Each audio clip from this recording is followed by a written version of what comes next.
उत्तर प्रदेश के मुख्यमंत्री योगी आदित्यनाथ को भी आपने सुन लिया। अब जरा एसआईआर पर जो घमासान है उस पर चर्चा कर देते हैं और अपडेट कर देते हैं कि अभी क्या चल रहा है, कहां पर हल्ला बोल चल रहा है। पहले ये तस्वीर देखिए, एसआईआर के खिलाफ ये प्रदर्शन आप देख रहे हैं। जब कुछ दिन पहले आपको याद होगा राहुल गांधी प्रदर्शन करते हुए एसआईआर के खिलाफ बिहार की सड़कों पर नजर आए थे, फाइन फोटो है, और तेजस्वी यादव भी उनके साथ मौजूद थे। लेकिन एसआईआर के खिलाफ जो प्रदर्शन हुआ उसका फायदा तो नजर नहीं आया, बल्कि जनता ने भरपूर समर्थन इधर दे दिया, यानी कि जनता खुश थी उससे। एसआईआर के खिलाफ जो माहौल बनाया गया उसका फायदा विपक्ष को फिलहाल तो मिलता नजर नहीं आ रहा है। यह बिहार की बात हो गई। अब बिहार के बाद बंगाल में भी ममता बनर्जी ने इसका खूब विरोध किया है, लेकिन अब 58 लाख नाम अब तक काटे जा चुके हैं। सबसे खास बात क्या है, जहां से ममता बनर्जी आती हैं वहां से 44,000 नाम तो वहीं से कट गए हैं, और उनके जो भतीजे हैं अभिषेक बनर्जी वो जहां से आते हैं उनकी कॉन्स्टिट्यूएंसी से 8 लाख नाम काटे जा चुके हैं, कुल मिलाकर 54 लाख। ये देखिए जरा, ममता बनर्जी का एसआईआर के खिलाफ जो हल्ला बोल था, प्रदर्शन कर रही थी सड़कों पर, ये देखिए। बंगाल की बात हो रही है तो देखिए, पश्चिम बंगाल में घर घर जाकर बीएलओ ने लोगों के दस्तावेजों की जांच की है। ये भी तस्वीर देख लीजिए, ये आपको तस्वीर दिखा रहे हैं बीएलओ जो लगातार हर घर में जा रहे हैं, हर ब्लॉक्स में जा रहे हैं, हर गांव हो, शहर हो, मोहल्ला, कहीं पर भी वो जा रहे हैं और हर जगह डॉक्यूमेंट्स की चेकिंग की जा रही है।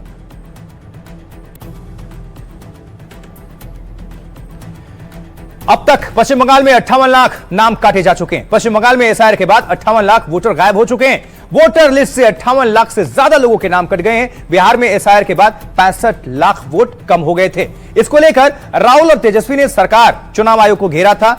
अब ममता बनर्जी के विरोध के बीच पश्चिम बंगाल में 58 लाख लोगों के नाम काटे जा चुके हैं, और ममता बनर्जी ने खुद कहा कि उन्होंने एसआईआर का फॉर्म नहीं भरा है।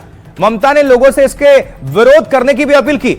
बिहार की तरह बंगाल में चुनाव से पहले भारी संख्या में वोटर कम हुए हैं। ऐसे में सवाल उठ रहे हैं कि क्या बंगाल में भी बिहार जैसे परिणाम होंगे? क्या राहुल तेजस्वी की तरह ममता बनर्जी को भी इसका नुकसान हो सकता है? लेकिन जितने भी फॉर्म भरवाए जा रहे हैं, चुनाव आयोग कह रहा है, बीएलओस कह रहे हैं कि वही नाम काटे जा रहे हैं जो फर्जी हैं या जिनका मिसमैच हो रहा है, मिलान नहीं हो रहा है। जो वैध है उनके नहीं काटे गए हैं। अब देखिए, ममता बनर्जी के भवानीपुर सीट से 44,787 वोटर्स के नाम हटाए गए हैं। शुभेंदु अधिकारी के नंदीग्राम सीट से 10,599 नाम हट चुके हैं। साउथ 24 परगना में सबसे ज्यादा 8,16,000 नाम कटे हैं। और आपको बता दें, टीएमसी सांसद अभिषेक बनर्जी का यह गढ़ माना जाता है, और अभिषेक बनर्जी ममता बनर्जी के भतीजे हैं। डायमंड हार्बर सीट से वो 7 लाख से ज्यादा वोटों से जीते थे, और गौर करने वाली क्या बात है, 8 लाख से ज्यादा नाम काटे गए हैं, 7 लाख से ज्यादा, और इतने अंतर से तो वो जीते थे। अब देखिए, चौरंगी विधानसभा क्षेत्र में 74,553 नाम हटाए जा चुके हैं। कोलकाता पोर्ट से कुल 63,730 नाम हटाए जा चुके हैं। और इलेक्शन कमीशन क्या कह रहा है? इलेक्शन कमीशन के मुताबिक कुछ वोटर्स की मौत हो जाने से नाम कटे, दूसरी जगह शिफ्ट होने या फिर डुप्लीकेट एंट्री से भी नाम काटे गए हैं। ये है, लेकिन इतने तो नाम काटे गए हैं, इस पर सियासतदान क्या कर रहे हैं, क्या कह रहे हैं, पॉलिटिकल रिएक्शन क्या आ रहे हैं, सब सुनिए। वोट मांगने क्या, वोट मांगने का कोई उनका मौका ही नहीं है। क्या हुआ बंगाल में? रोजगार मिला? 2 करोड़ से ज्यादा बेरोजगारी। बांग्लादेशी मुस्लिम घुसपैठिया को हम लोग भगा देगा, क्योंकि बांग्लादेशी मुसलमान एक भी नहीं रहेगा। और डिटेंशन कैंप का कोई जरूरत नहीं है। जिस रास्ता से आया था उस रास्ता से हम लोग निकल देगा। हम जो बोल रहे हैं 1.5 करोड़ के आसपास फर्जी नाम है, वो निकल जाएगा। और इसी का आधार पर ममता बनर्जी जीतती है। जैसा कि नंदीग्राम आ गई, जीत नहीं पाई, कारण वहां फर्जी वोटर कम है, तो इसलिए ये सब साफ हो जाएगा तो टीएमसी जमीन पर आ जाएगा। बिहार में 6 लाख वोटर काटे गए नाम, तो इस तरह की जो शंकाएं लोगों के मन में है ना, वो जब तक क्लियर नहीं होगा तब तक इस तरह से लोगों के मन का भड़ास निकलता रहेगा। जेन्युइन वोटर का नाम वोटर लिस्ट से ना कटे, किसी की गलती से हट जाए तो वो हटने नहीं देना है। अब कुछ और अहम तस्वीरें आपको दिखाने जा रहे हैं, कुछ मजेदार भी हैं और खुद जो करनी होती है, जो वीडियो होते हैं, खुद कैसे भी फंसा देते हैं। जरा इसका जीता जाता सबूत दिखा देते हैं आपको। आइए, क्या कह रहे हैं अब समझिए। बांग्लादेश से यह तस्वीर पोस्ट की गई थी और इसके बाद मुश्किल इनकी बढ़ गई। ये जो मैडम है, मोहतरमा है, इनका बाय बाय हो गया। कैसे, जरा सुन लीजिए।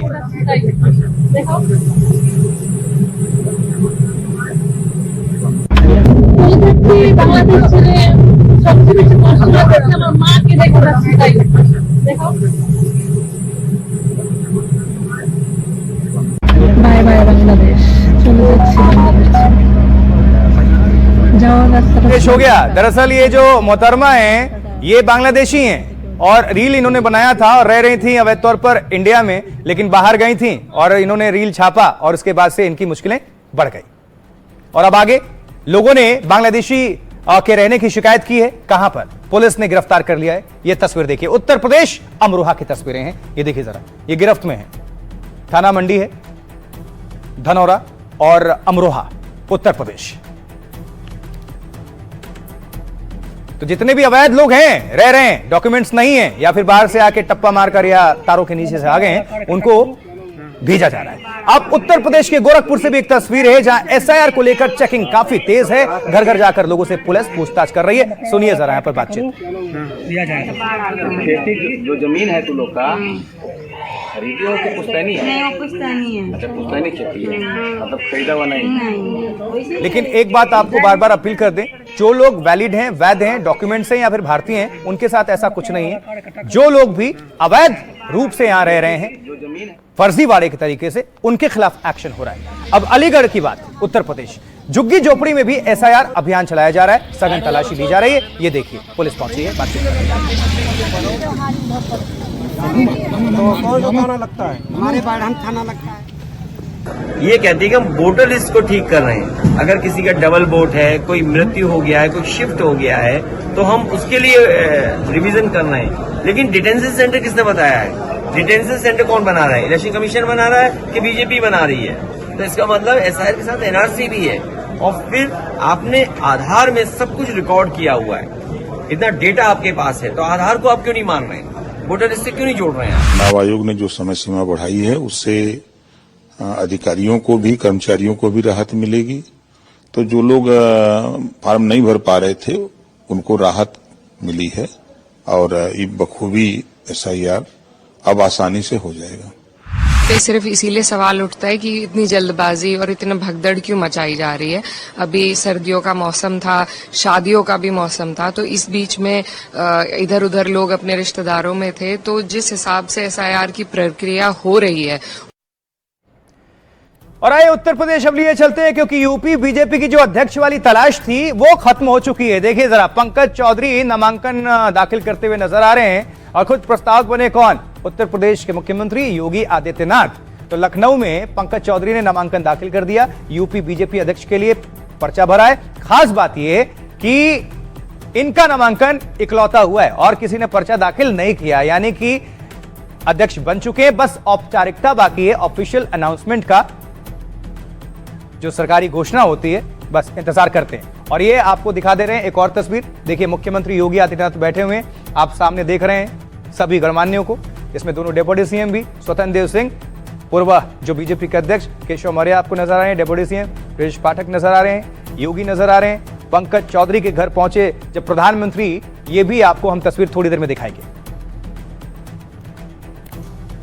देखिए, ये वो लम्हा आपको याद होगा जब पंकज चौधरी के घर पर पहुंच गए थे प्रधानमंत्री नरेंद्र मोदी 200 मीटर चलकर। ये देखिए, तब गजब हो गया था और ये सरप्राइज था, चौंक गए थे सभी कि कैसे पीएम आ गए। और उस वक्त से आप इनका लगाव जुड़ाव आप समझ सकते हैं।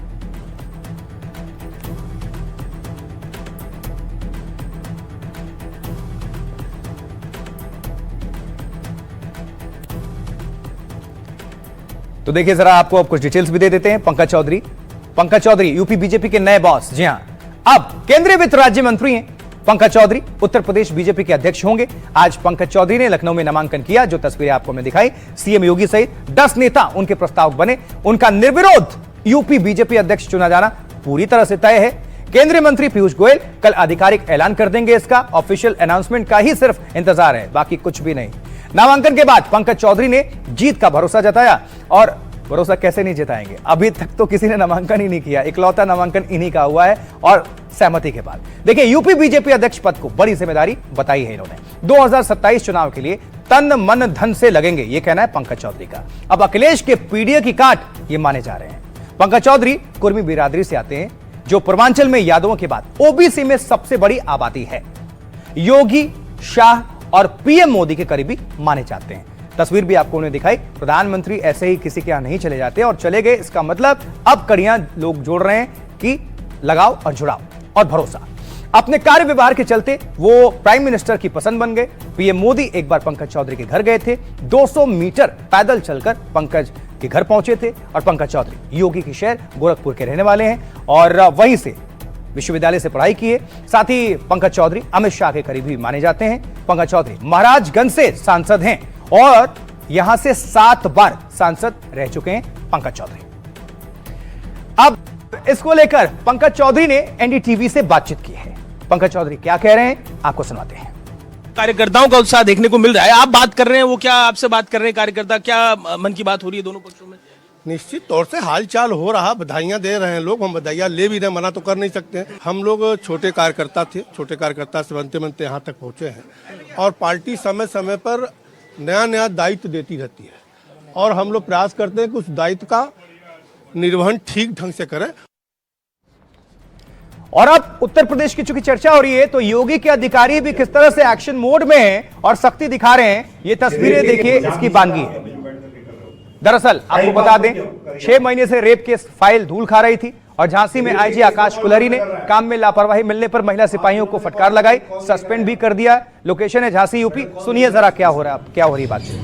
तो मजाक नहीं चल रहा, आप बैठ करके कर रहे हो, टाइम पास मत क्यों करिए आप। ये रेप के केस को कौन मॉनिटर कर रहा है? आप तीनों में से कौन देख रहा है यहाँ पे? मैडम कौन देख रहा है इस केस को? आपको देखना है ना, आपके मैंडेट में है ना कि महिला के प्रति अपराध होगा तो उस केस की जो है पर्यवेक्षण आप करेंगे। आपने किया?